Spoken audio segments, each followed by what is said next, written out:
Day 3 in New York brings us to Icons of Wall Street, the very first presidential inauguration, Alexander Hamilton, peaceful views, and a ghostly trip down memory lane with an epic finish.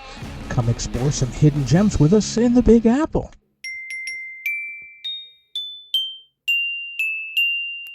Here on the corner of Wall Street and Broad Street is the home of the New York Stock Exchange, the birthplace of American capitalism here. Bustling activity inside, not nearly as many traders on the floor, obviously, as many things here done electronically nowadays, but still a symbol of the strengths of American capitalism. Of course, we should never forget the weaknesses and struggles that American capitalism brings, but still many more goods brought about. But right over here, across, is a statue of George Washington. Now, the building is undergoing some renovation work for safety measures and such, but this is Federal Hall National Monument, site of the very first capital of the United States as it stood from the Constitution being ratified in 1787 to 1789. Before being moved to Washington, D.C. and the construction of Washington, D.C. George Washington was inaugurated here and served as president here at the time. So we'll check that out today and come along.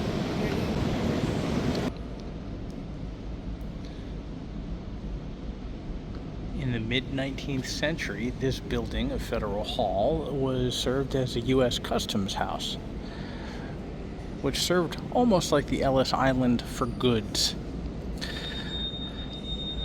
where officers would go on down to the ships.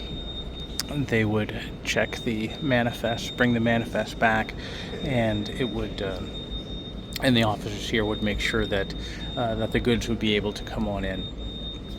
But at some point, they brought in the presidential railing and a stone commemorating the inauguration of George Washington. But a lot of visitors came thinking it was a grave site. So then they took it and they put it up on a wall and moved it a couple of times. And during the moves, it got cracked. But a commemorative stone for George Washington's inauguration. Clause 8 of the Constitution, and most of it's right here. Why do I say most of it? So help me God, it's not part of it. That was added by George Washington. That is not in the actual oath. The actual oath says, I solemnly swear or affirm that I will faithfully execute the office of the President of the United States and will, to the best of my ability, preserve, protect, and defend the Constitution. So Federal Hall, relatively a small building, serving as the first house of government of the United States. This building here, obviously, is not the actual same Federal Hall building that stood here when George Washington took the inauguration of the United States. And the Federal Hall Memorial, National Memorial, actually serves as a memorial to the building itself, to the evolution of the building and the site, as well as George Washington and the early federal government. The federal government was only here for a short time, less than 2 years, and then the Great Compromise between Thomas Jefferson and James Madison with Alexander Hamilton moved the capital to the Potomac, where Washington, D.C. currently stands. But they needed Washington, D.C. itself to be designed and built during for that time. So for 10 years while that was being done, the American capital moved to Philadelphia. But in 1812, the Federal Hall building was torn down and then became a U.S. Customs House and U.S. Sub-Treasury and uses along those lines for federal purposes. The building itself was torn down because it was originally a New York City Hall, and New York City, as the city began to grow, wanted to move their city hall to different places uptown and out of the financial district. But this is still a fascinating site to visit. It actually provides a lot of information about the other national park sites in New York City and in the New York City area. and again, as well as the history of the building itself, in addition to the original federal government. Just a few steps from Federal Hall stands Trinity Church, another historic icon in New York that has been featured prominently on stage and screen. So, of course, we had to check it out. Trinity Church has been an active congregation since its founding in 1696. The original building was destroyed in the Great Fire of New York in 1776, but was rebuilt in a consecration ceremony attended by George Washington. Prominent members of Trinity Church included Albert Gallatin, John Jay, and Alexander Hamilton, who had purchased a pew for his family to regularly attend services. During the short time that New York was the nation's capital, many members of the federal government also attended Trinity. The current building has stood since an 1839 reconstruction. There's no admission to visit the church, though donations are accepted. Visitors can witness the beautiful neo-Gothic design and stained glass windows and hear the rebuilt pipe organ. The adjacent cemetery is also available for visitors to pay their respects or to explore the history of Trinity's membership. You'll find several names that you might recognize from the Broadway show, but the church's prominent place in the Nicolas Cage adventure film National Treasure is indeed a complete work of fiction. So outside Trinity Church, at the corner of Wall Street and Broadway, there is no treasure buried underneath the church. There are no crypts under the church, but we do come across the grave of Alexander Hamilton, his wife Eliza, and their son Philip.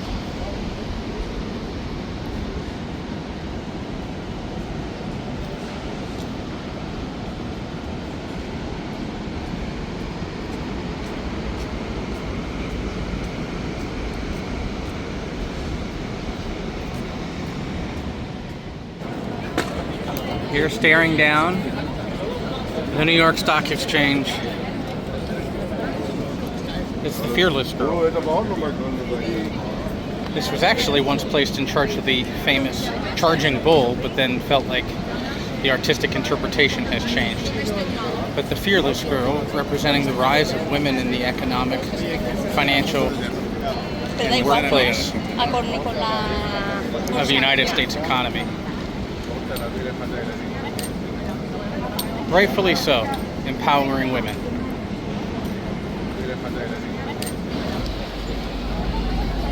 Not on Wall Street, down Broadway, right down the Canyon of Heroes, and we have Charging Bull.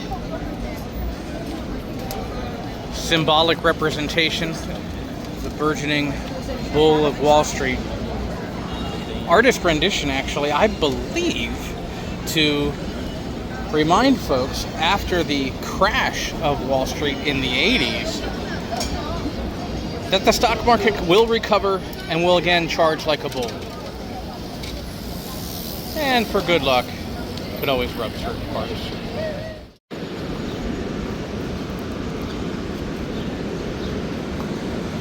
And here is Stone Street. Stone Street in New York, down by the financial district.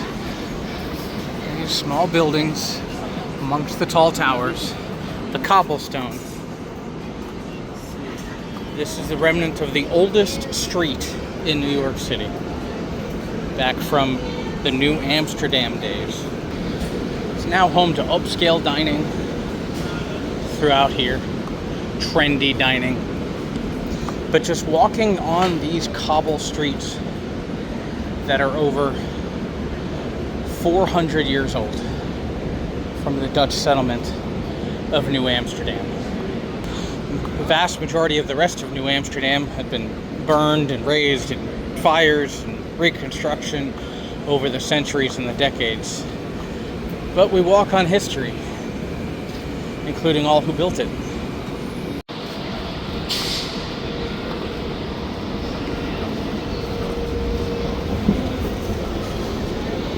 We have lunch, walking up the escalator.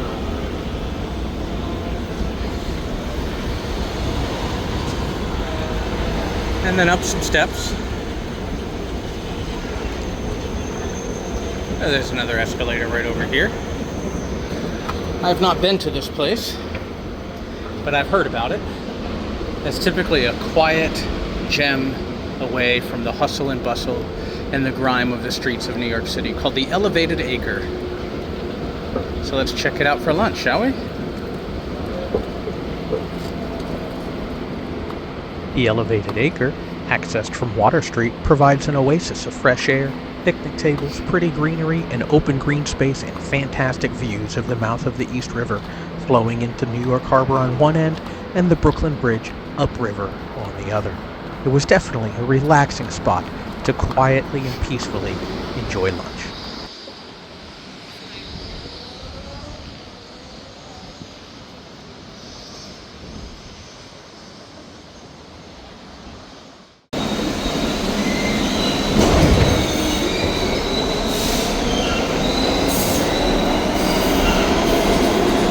Here at the Franklin Street Station. R-E-S-P-E-C-T. Franklin Street.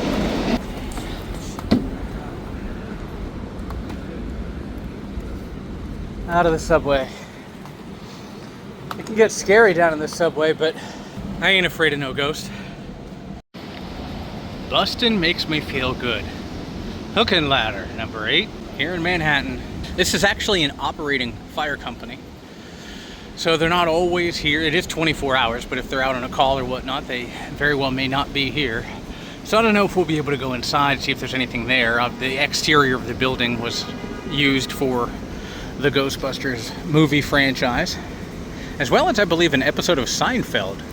I think when Kramer decided to join the fire department, I believe that was filmed here as well. Or at least the exterior. But we'll see if anybody's inside. If we could take a look around, I hear there are some things inside, but we may not be able to. We'll find out. Here's the main entrance to Ladder Company number 8, Ghostbusters Headquarters. They must not be in today. I mean, here on site without being out on a call or whatnot. So we're not able to go inside. We'll try that next time. But as luck would have it, shortly after trying to leave, they opened up. When open at the Hook and Ladder Company number 8, they typically would have items for sale, such as patches, magnets, stickers, and the like, helping with donations. Props that they may have there are also donated from Ghostbusters fans, from movie franchise fans, and then some other items are recovered from active fires that they have on display as well.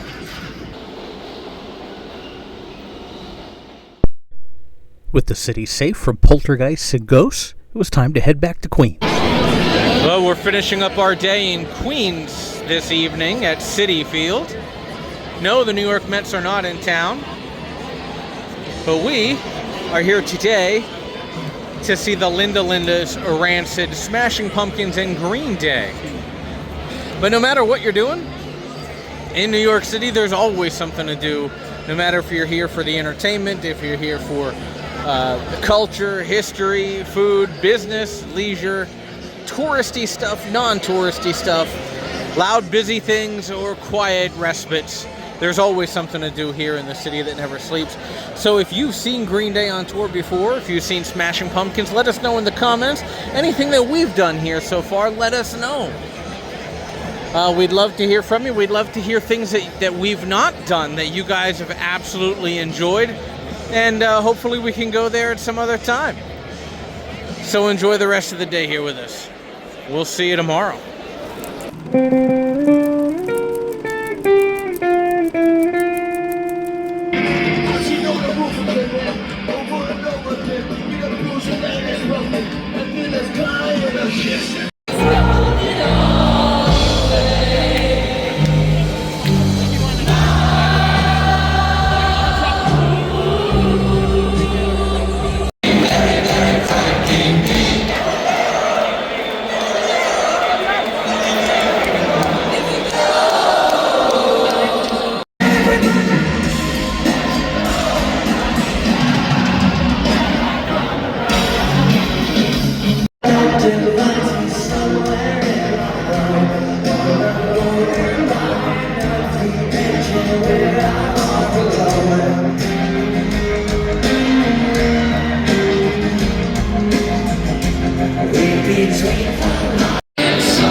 I hope you have the time of your life.